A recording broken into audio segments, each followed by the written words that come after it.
Estamos haciendo uso del componente TimeoutCount. Este componente renderiza en pantalla un contador y tres botones que permiten manipular ese botón. Si refrescamos el navegador, vemos que el contador adquiere un valor de 999 y después de un segundo pasa a tener un valor de 0. Aquí en el componente vemos que se inicializa el contador a 999 haciendo uso del hook useState, un hook propio de React y con un hook customizado que hemos creado nosotros, useTimeout, al cual le pasamos como parámetros la función que actualiza el state al valor 0 y un segundo valor que sería el delay que se va a aplicar en un timeout. Este hook es lo que provoca que de tener un valor 999, después de un segundo el contador pasa a tener un valor de 0. A su vez, esta función, aparte de causar este efecto, nos devuelve dos funciones, clear y reset. Y aquí incrementamos el contador y ejecutamos reset timeout, vemos que se aplica el timeout. Después de un segundo, pues el valor del contador pasa a ser 0. Incrementamos, reseteamos y le damos a clear, limpia el contador y lo limpiamos, no pasa a tener el valor 0 el contador. Si vemos el hook customizado useTimeout, vemos que se le pasa la función que indicábamos como parámetro, callback, y el delay, que en este caso se le pasa un valor 1000, que sería un segundo en el timeout. Vemos aquí abajo en el return que esta función, este hook devuelve dos funciones, reset y clear. Aquí vemos la función reset, que internamente hace uso de otras dos funciones, clear y set, y la función clear, que directamente limpia el timeout. Este hook hace uso de este useEffect, el cual se ejecuta cuando cambia la función clear, el parámetro delay o la función set.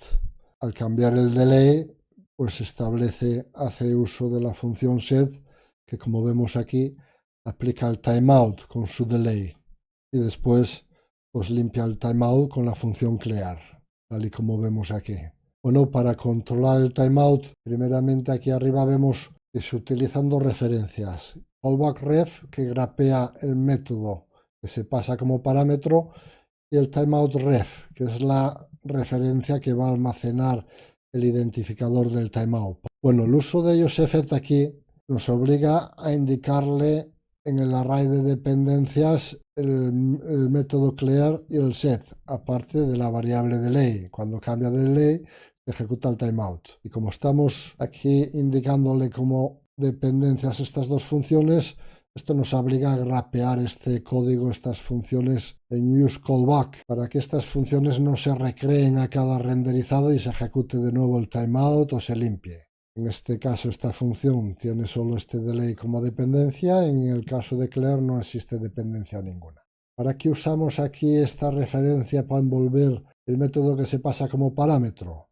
Lo utilizamos para evitar que en el uso del timeout esto se vuelva más complicado. Y nosotros aquí en el timeout, en vez de utilizar la referencia que almacena esta función para ejecutarla, directamente hacemos uso de la función.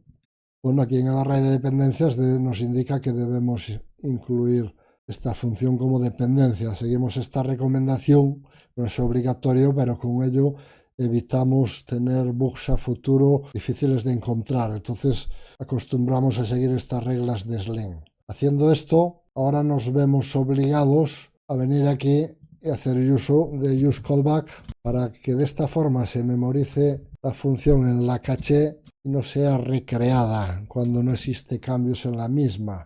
Y entonces de esta forma podríamos hacer uso del timeout, pero bueno, esto introduce cierta complejidad a la hora de hacer uso del timeout y pasarle como parámetro esta función envolviéndola en el callback, en useCallback. Entonces vamos a dejar esto como estaba.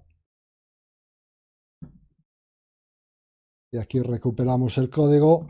Entonces, envolviendo esto, lo que hacemos es almacenar aquí la función y acceder a ella de esta forma. De esta manera no nos vemos obligados aquí a indicarle como dependencia esta referencia y evitamos el problema de que en cada nuevo renderizado que se recree esta función, esta callback, se llame de nuevo al timeout. Esta es una forma de usar las referencias. En este caso podríamos decir que almacenar esta función de esta referencia es como tener un método estático en una clase. Aquí vemos una clase de JavaScript que define un método estático. Aunque creemos una instancia, el acceso a este método estático siempre se hace a través de la clase, no por la instancia, no existe dentro de la instancia. Entonces, esto sería como tener un método estático que no se va a recrear continuamente en cada nuevo renderizado. Entonces simplificamos el código y no nos vemos obligados a utilizar aquí useCallback, a evitar que se renderice, que se recree esta función en cada renderizado.